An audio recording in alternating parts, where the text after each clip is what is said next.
Train থেকে নামতে নামতেই অনেকটাই রাত হয়ে গেল, প্রায় 12টা। আমি রমেশ, আমি একজন সাংবাদিক। এক খবরের খোঁজে কুমিরডাঙ্গা গ্রামে আসা। অনেকটাই হাঁটতে হবে মনে হচ্ছে। এখন আষাঢ় মাস, কখন যে বৃষ্টি নেমে যায় তার ঠিক থাকে না। হাঁটতে হাঁটতে গ্রামে পৌঁছে গেলাম। পাশে বড় বড় গাছ, নিঝুম রাস্তা, চারিদিকে অন্ধকার।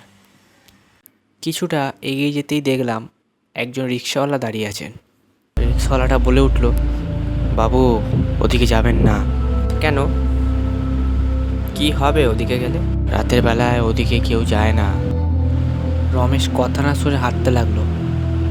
সে ভূত বিশ্বাস করে না, আর তার ভয়ও লাগে না।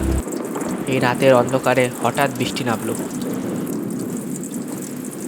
তখনই রমেশ দেখতে পেল একটা চায়ের দোকান।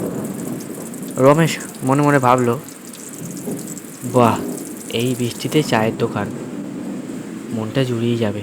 যাই, কি চাটা খাই।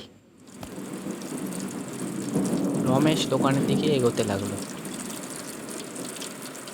দোকানদারটা বলে উঠল, দাদা, চা দেবো নাকি? রমেশ চা খেতে খেতে বলে, দাদা, আপনি চাটা খুব সুন্দর করেছেন। এক অদ্ভুত রকমের ভালো লাগছে চাটা খেয়ে।